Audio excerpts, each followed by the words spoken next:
A while ago, I beat Pokemon Shield without my Pokemon taking any damage. Not only did I have a blast completing the challenge, a lot of you enjoyed seeing how I did it. So I decided to try the same challenge in Pokemon Violet. The rules are pretty simple. The obvious one is that my Pokemon can't take damage. In other words, any way in which they can lose HP is off the table.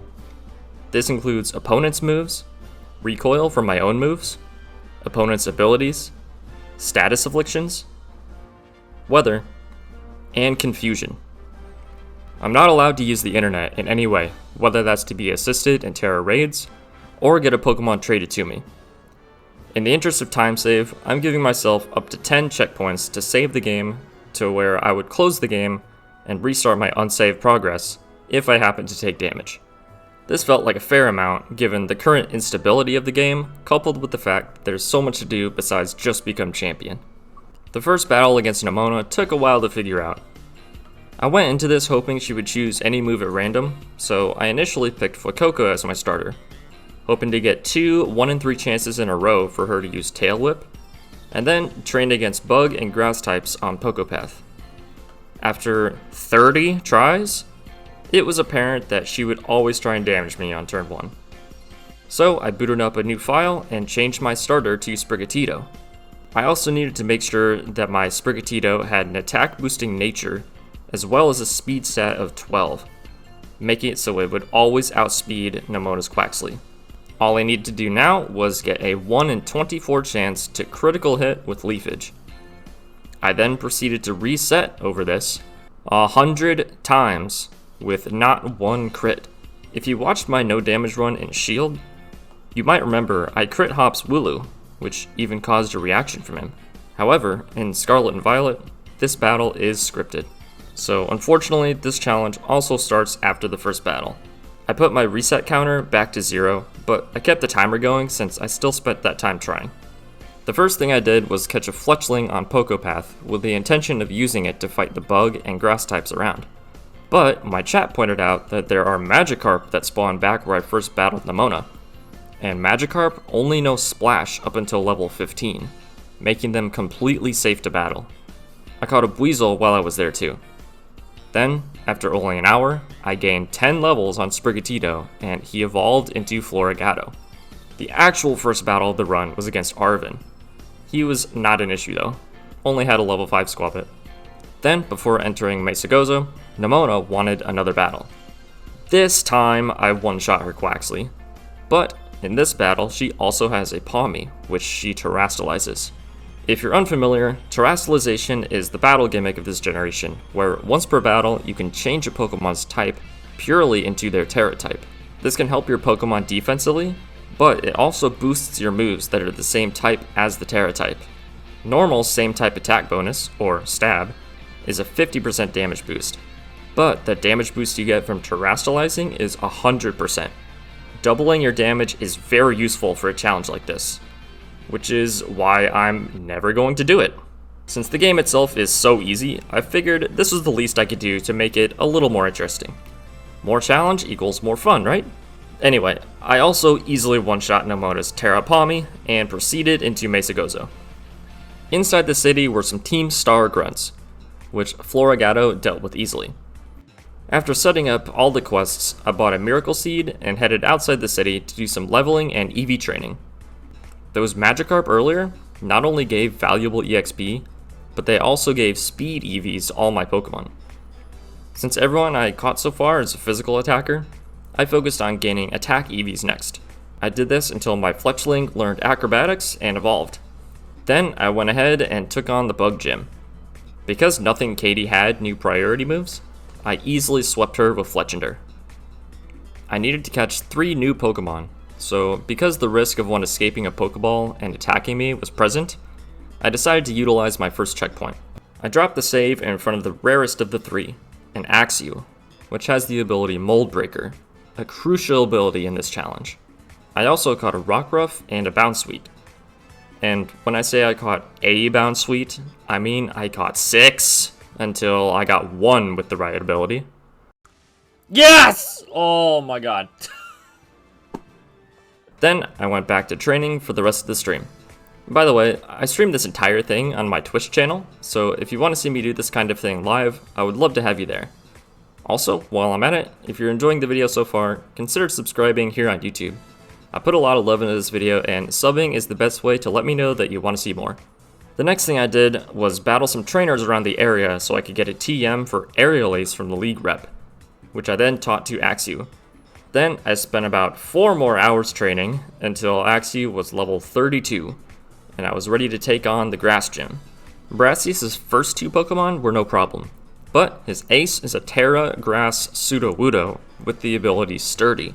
Because Axew's Mold Breaker ignores the effects of Sturdy, I was able to one-hit KO the Sudowoodo with a Muscle Band boosted Aerial Ace and defeat the gym. Since I was worried about sand crashing my game and having to grind for hours all over again, I decided to put down my second save here. Next, I did some 1-star Terra raids to get some EXP candies so that I could evolve my Florigato. I did a bunch, no problem, until I miscalculated a Terra normal Applin, but fortunately it didn't damage me. I didn't consider that Terra raid bosses have way more HP than normal. So yeah, I just stayed away from raids after that, and used the candy I already got to evolve Florigato into Meowscarada. I headed directly for the first Titan Pokemon, which is Cloth. Flower Trick one-shot it in Phase 1. And now, real quick, I'll explain how I approach the Titan battles. In the battle, the game shows them as an unknown level, but their levels are actually always the same as the Pokemon Arven has. So, I would just calc the second phase with a +2 stat boost that crits don't bypass, and Flower Trick was able to one-shot the Cloth in Phase 2 as well. The Water Gym was next on my to-do list. I followed Kofu to Porto Marinata and got ready to battle his assistant. He starts with a level 28 Floatzel, and I didn't know its moves, but I just assumed that it would have the priority move Aqua Jet. So my Serena with the signature ability Queenly Majesty was a perfect counter. All I had to do was make sure I was fast enough, and I calced that I would always outspeed as long as the Floatzel had any nature except one that boosted speed stat. And then, of course,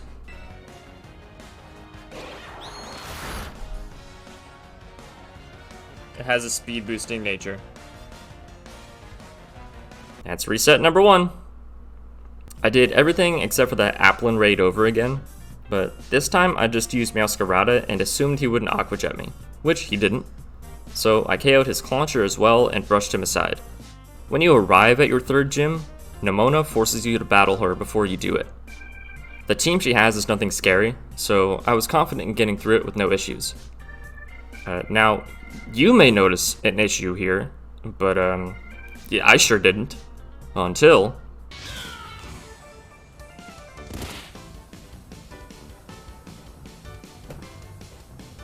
you gotta be kidding me, right? The sandstorm that's happening in the town. So I redid everything again, but this time I instead went to beat the Electric Gym in Lavencia. There's no sandstorm there, so I easily handled Nemona this time.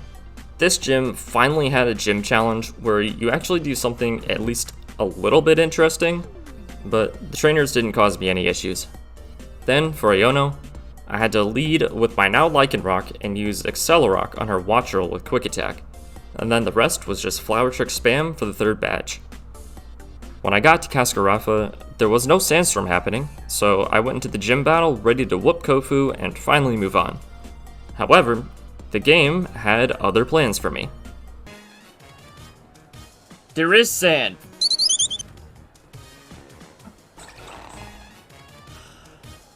Falooza laughing at me was the cherry on top of this one. The next day, after regrouping, I beat Nemona and Iono again, then did some parkour above Cascarafa where I was able to catch a Shroomish. I started to EV train for speed against Wild Murkrow, but it turned to daytime. However, Fletchinder spawns during daytime and gives double the speed EVs as Murkrow, so I battled one. Oh my god.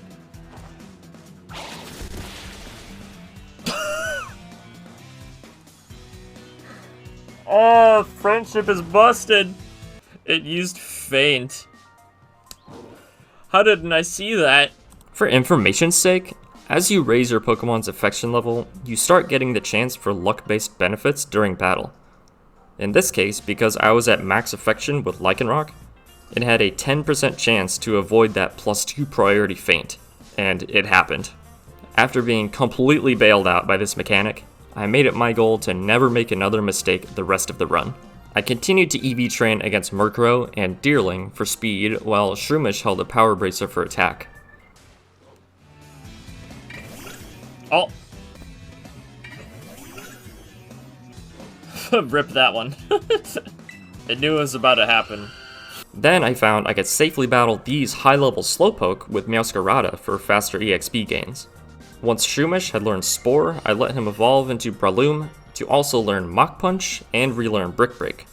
And then I decided to do the normal gym next. I had to Mach Punch the Kamala that knew Sucker Punch, and then Brick Break took out the Dunsparce and Staraptor, even through Intimidate. After this, I decided here was a good spot for my third save. After teaching Meowscarada Sucker Punch via breeding, I went to Cascarafa for the next gym. It wasn't sandstorming, so I went into the battle, and as is tradition, sand appeared. Because it appeared right before the final Pokemon, I didn't take any damage from it. However, there was another forced battle against Nemona directly after the gym. What my chat and I decided to do was start the dialogue of the battle, but just wait to see if the sand would go away. And apparently, weather can change after 15 real-time minutes, because that's exactly how long it took for the sand to disappear. Once that was out of the way, I easily cast Nemona aside and said good riddance to Cascarafa forever. I was leveled enough at this point that I could one-shot the Bombardier Titan's second phase with a 40 base power Accelerock to get the water upgrade for Miraidon. And then I got to the point in the game that completely altered the rest of the run. I grabbed the Lucky Egg from Jock at the 6th gym, then rode to the opposite side of Glaciado Mountain.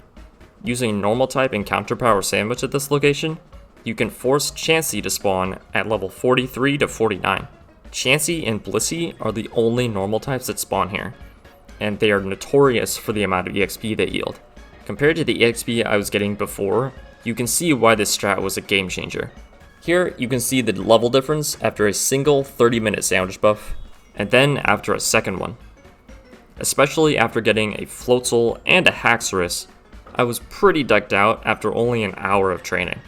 At this point, I remembered something that I knew would be a huge help later on. I went looking for a wild Pincurchin, and once I found one, I went ahead and used save number 4. I was fortunately able to catch it first try. Pincurchin isn't useful to me, but in Levencia, there is an NPC that wants to trade for one, and in exchange, she gives you a Haunter. This Haunter is not holding an Everstone. So, by doing this, you receive a free Gengar. I had only physical attackers up until now, and Gengar has insanely good base special attack and speed stats. Not only that, but being immune to normal type attacks was surely going to come in handy later on. Next thing I did was take on the third Titan Pokemon. Fun fact, by the way, Earthworm is by far my favorite Pokemon from this generation. I mean, look at that face. But despite how adorable this dude is, I was a little worried about this fight. I had to use Breloom, a physical attacker, and Earthworm has insane base defense stat. Fortunately, because of the Chansey farm, I had enough stats to take it out with a Brick Break and get the jump upgrade. With that upgrade, I was able to get through the Alfornada Cavern to the city to take on the Psychic Gym. Here's some absolutely unbelievable raw footage from the gym challenge.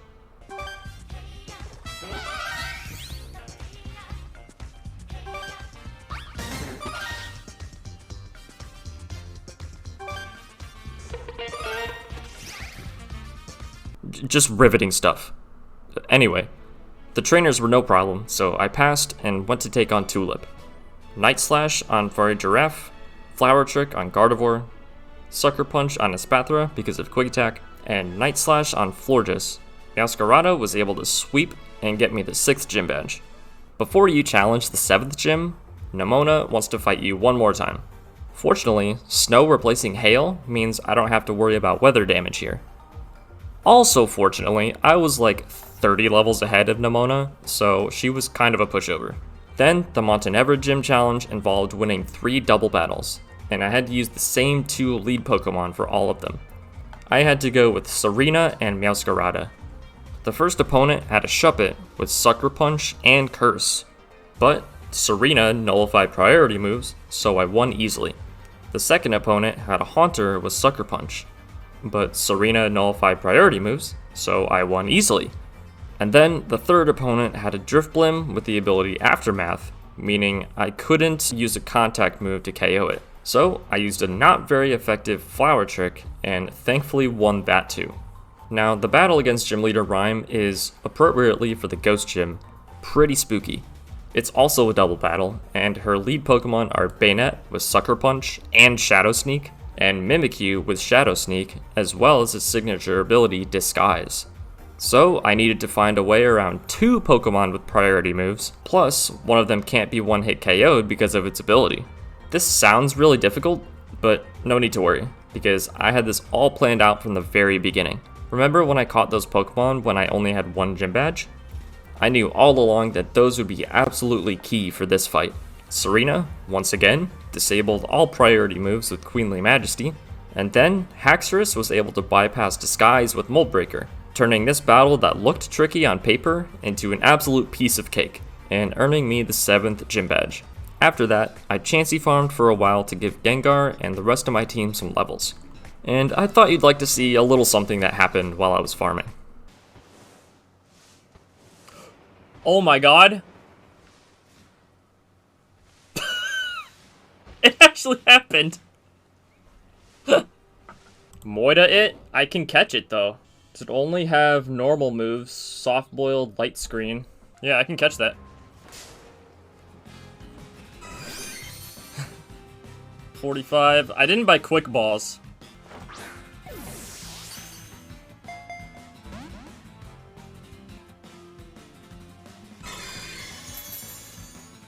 Should have bought quick balls.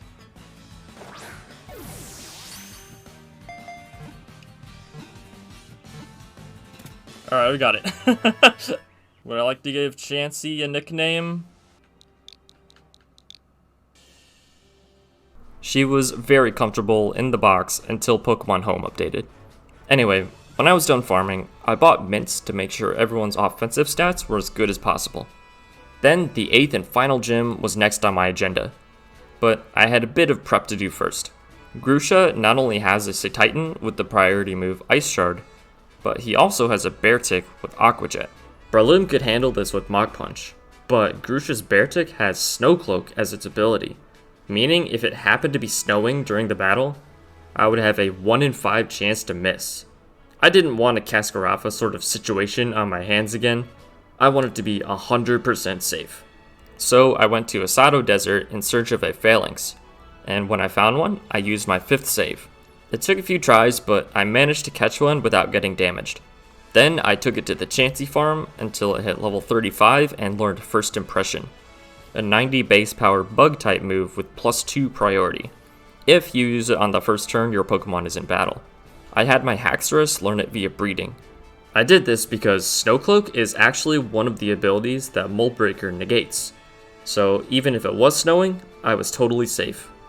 And then, of course, fast forward to the battle and it wasn't snowing, but I still did use Haxorus out of principle, and after taking out Grusha's Terra Altaria, that was the 8th gym badge. I still had 2 more Titan battles to do, so I headed back to the desert for the Ground Titan, which in Pokemon Violet is Iron Treads. Breloom, using Black Belt boosted Brick, was able to one-shot it in its second phase with no issues. The last Titan was concerning me a little bit, so I decided to get Meowscarada to level 100, and then use my 6th save once I got to where the Titan was. This Titan is a little different because you have to battle Dondozo, and then Phase 2 Dondozo, and then a Phase 2 boosted Tatsugiri as well. Flower Trick picked up the first 2 KOs, and then because I just saved, I decided to risk it and go for a 90 accuracy Play Rough on Tatsugiri, which I was able to hit. And with that, I'd beaten all the Titan Pokemon and gotten all the power-ups for Miraidon. However, I still had to wrap up the quest line with Arven by defeating Arven himself. I bought a Clear Amulet for Breloom, and then taught Gengar Thunderbolt, Sludge Bomb, and Psychic. Once I'd done that, I beat Arven pretty easily with Brick Break, Acrobatics, Flower Trick, Acrobatics, Thunderbolt, and non-intimidated Brick Break. Next up was the Elite Four. I grabbed a TM for Brick Break and taught it to Haxorus, and then bought her a Dragon Fang to boost her Dragon Claw damage. Then I ate one more tofu sandwich to fight some Chansey before heading to the Pokemon League. Up first was Rika. Meowscarada took out Whiscash and Camerupt with Flower Trick. Then I needed to use Haxorus to KO Donphan through Sturdy. Then I used Serena against Dugtrio with Sucker Punch. Then Meowscarada KO'd Terra Clodsire with Flower Trick. Next up was Poppy. Breloom broke bricks on Copperajah, Gengar thunderbolted Corviknight, Meowscarada Night Slashed Bronzong, Haxorus broke bricks through Magnezone Sturdy, and Breloom did the same against Terra Tinkaton. Next was Larry, this time with flying types.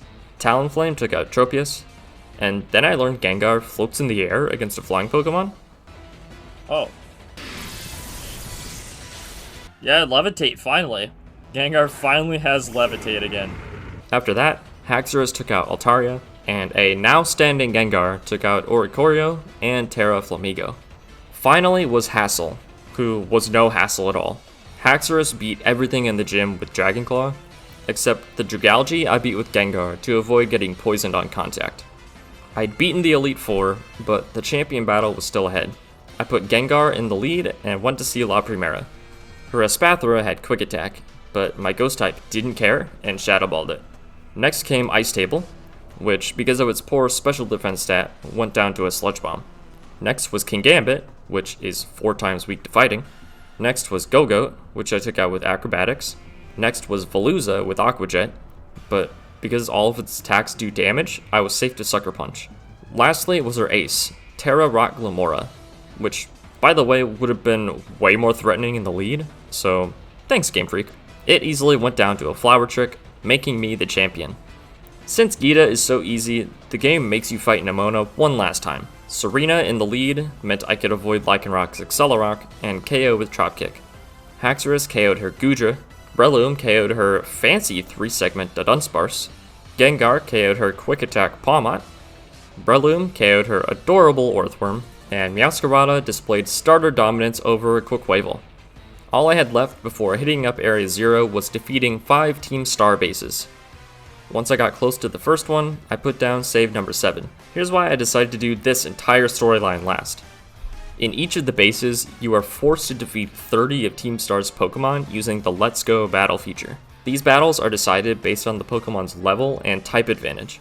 So, because I had my Pokemon so overleveled, I just made sure to use 3 Pokemon that didn't have a type weakness against the Pokemon I had to battle. I did try and make sure on the last starbase to specifically use Pokemon that are super effective, like I did here, to maximize the chance of a damageless battle. Here's the very end of each gauntlet, so you can see I didn't take any damage. Now for the boss battles. Against Giacomo, I used Brick Break twice with Breloom. Against Mela, I used Accelerock twice with Lycanroc. Against thy wretched combatant Atticus, I hath used Accelerock, and then Psychic the rest of mine way. Against Ortega, Sludge Bomb swept his entire team. Finally, against Riri, I used Acrobatics with Serena to avoid Toxicroak Sucker Punch, then Shadow Ball, then Brick Break, then a couple back-to-back Psychics to finish off the star bases. While I waited for it to be nighttime for the Cassiopeia battle, I gathered some materials for a couple TMs. I also taught Meowscarada Protect and Gengar Dazzling Gleam. Once it was time, I decided to use save number 8 and headed it to the academy. Against quote-unquote Cassiopeia, I used Night Slash on Oranguru, Flame Charge on Abomasnow, Thunderbolt on Gyarados, Chop Kick with Serena on Poltegeist because of Sucker Punch, Psychic on Sus Among Us, and Mystic Water Boosted Liquidation on Terrafire Skeledirge. Then came the actual Cassiopeia battle against Penny. Remember when I said Gengar's Ghost typing and Special Attack would come in handy? Well, every single one of Penny's Pokemon has Quick Attack and Baby Doll Eyes, both of which are about as useful as a screen door on a submarine against a Gengar. Because of this, I was able to Dazzling Gleam her Umbreon, Sludge Bomb her Flareon, Thunderbolt her Vaporeon, Sludge Bomb her Jolteon, Sludge Bomb her Leafeon, and Sludge Bomb her Terra Fairy Sylveon. Now, with all the main quests completed, it was time to head to Area 0. This quest involves finding 4 research stations and disabling the lock in each one. In getting to each one, there's a wild Pokemon battle outside the entrance. The first is a Glamora, which I decided to let Nemona handle. The second is an Iron Bundle, which I took care of myself with Flower Trick. The third is an Iron Treads, which I also OHKO'd with Flower Trick. After that, I taught Thunder Punch to Meowscarada, and then made it to the last station. Here, there's a horde of Paradox Pokemon that emerged from it. I used Protect to let Nemona weaken the Iron Treads before taking it out with Flower Trick. I did the same thing against the Iron Hands. Then, the Iron Jugulus was an easy Thunder Punch. The 2-row battle was the only thing left, and I decided to add one more little challenge. By the way, I'm sweeping him with Meowscarada. I gave him the Miracle Seed, and then started the battle. Night Slash took out Iron Moth, Thunder Punch took out Iron Jugulus, Flower Trick took out Iron Bundle, Iron Hands had Fake Out, which I protected, and then Flower Trick took it out thanks to a high roll. Flower Trick took out Iron Thorns, and finally, Flower Trick took out Iron Valiant to complete the sweep. Now, because the Miraidon Mirror Battle is scripted, this is technically where the challenge ends. But I wanted to give one attempt to just see if I could one-shot the Miraidon without terastallizing. To do this, I would need to get +6 special attack and get a crit with Power Gem. Here's how it ended. Get a crit. Oh. Man! It forced me to Terra.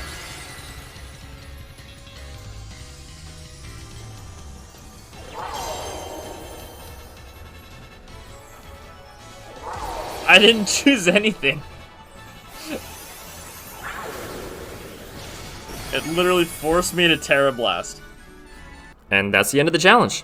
It's unfortunate that there are scripted battles, but aside from those, I beat the whole game without taking damage or terastallizing. If you enjoyed, please leave a like as it helps me out a ton. And if you really enjoyed, subscribe to the channel and follow me on Twitch. That link is in the description. Thank you so much for watching, and I'll see you next time.